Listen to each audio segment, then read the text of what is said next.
Ocean Kids, c'est tout d'abord une belle aventure humaine. Avec mon ami Véro et nos filles, il y a 3 ans de ça, on a décidé d'aller à Delhi, passer une semaine de vacances chez une amie de Véro qui habitait là-bas depuis 5 ans et qui était très engagée dans les ONG locales. On a eu la chance de visiter avec elle, enfin de visiter c'est un grand mot, mais on a eu la chance de voir un petit peu de façon plus détaillée ce qu'était une ONG, d'en voir 5 différentes.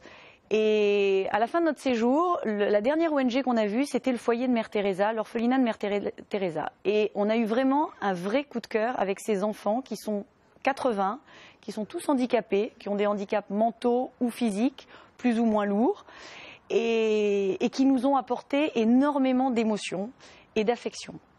Donc en rentrant en France, on n'a pas voulu s'arrêter là, ça nous avait tellement bouleversés qu'on ne pouvait pas passer à autre chose comme ça. Et ma fille Lily Rose, qui à l'époque était âgée de 7 ans et qui est dans une petite école à Anglette, m'a dit écoute maman, il faut qu'on fasse quelque chose pour ces enfants, on peut pas ne rien faire. Qu'il fallait les aider parce qu'ils étaient gentils et ils n'avaient pas beaucoup de chance. Donc petit à petit, on a décidé de mettre en place des petites choses. On a commencé par une tombola, voilà, et puis on a décidé de faire une soirée indienne pour faire en fait partager aux gens cet amour qu'on avait eu pour ce pays et aussi pour ses enfants. Cette soirée, ça a été un vrai succès et on a pu récolter des fonds suffisants pour pouvoir commencer un petit peu à aider le foyer. Et ben moi, je suis arrivée là-bas avec ma maman, Cécile, Lily et la maman de mon amie. Et donc c'est comme ça qu'on est rentré dans l'orphelinat. Oui, j'y étais 2 fois. Je suis allée voir dans le foyer et ça m'a beaucoup plu. Et ouais, ça a été un choc et pas forcément facile, mais moi j'ai vécu des moments super intenses là-bas. Et quand je suis rentrée et que j'ai su que maman, Cécile, voulait monter l'association, et ben j'étais super contente et j'avais vraiment envie de participer aussi, d'être utile et de retourner avec elle. Donc on est retourné là-bas, on s'est occupé des enfants. C'est des expériences très enrichissantes et je suis très contente d'avoir participé.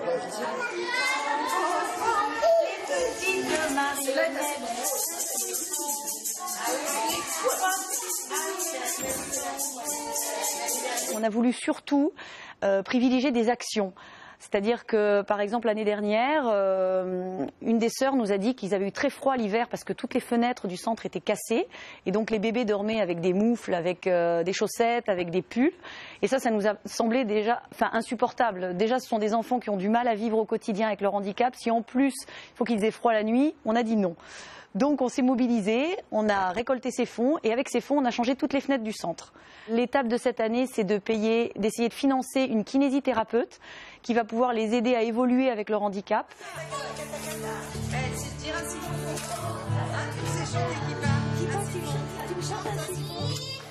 Moi je le fais, je crois, parce que d'abord je suis une maman, donc forcément les enfants ça nous touche et que je pense que c'est quelque chose qu'on fait quand on le ressent sans que ça soit à expliquer presque, puisque c'est intuitif. Et puis on a mis ce foyer sur notre route. Alors c'est ce qu'on nous demande souvent, pourquoi vous êtes allés là-bas alors qu'ici il y a des enfants handicapés, il y a des enfants malheureux, voilà. On a été en Inde parce que d'abord on n'a aucune qualification médicale quelle qu'elle soit. Chacune de nous, hein, on est juste des mamans.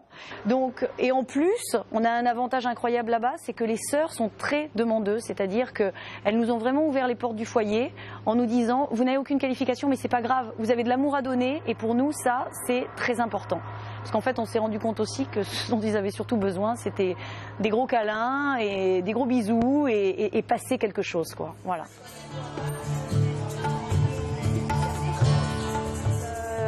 Je suis maman, donc automatiquement ces enfants me touchent fatalement.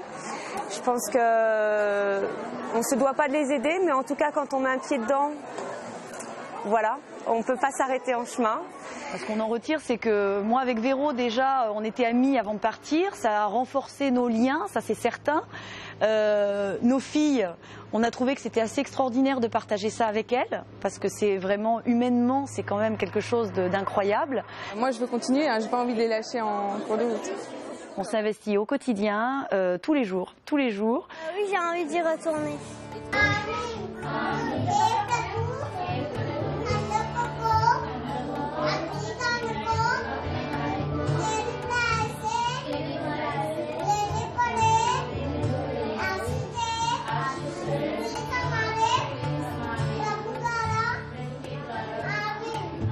Alors la prochaine action qu'on va faire, c'est une compétition de golf au golf d'Île-Baritz, parce qu'on a été contacté par le directeur du golf d'Île-Baritz. La date est déjà déterminée, ce sera le 22 septembre. On va ouvrir cette compétition aux enfants et aux adultes, parce que Indian Kids, c'est la famille. Tous les fonds seront évidemment reversés pour cette kinésithérapeute. Et ensuite, on a aussi en projet le 12 octobre une pièce de théâtre à Anglette, qui sera jouée par le Rideau Rouge.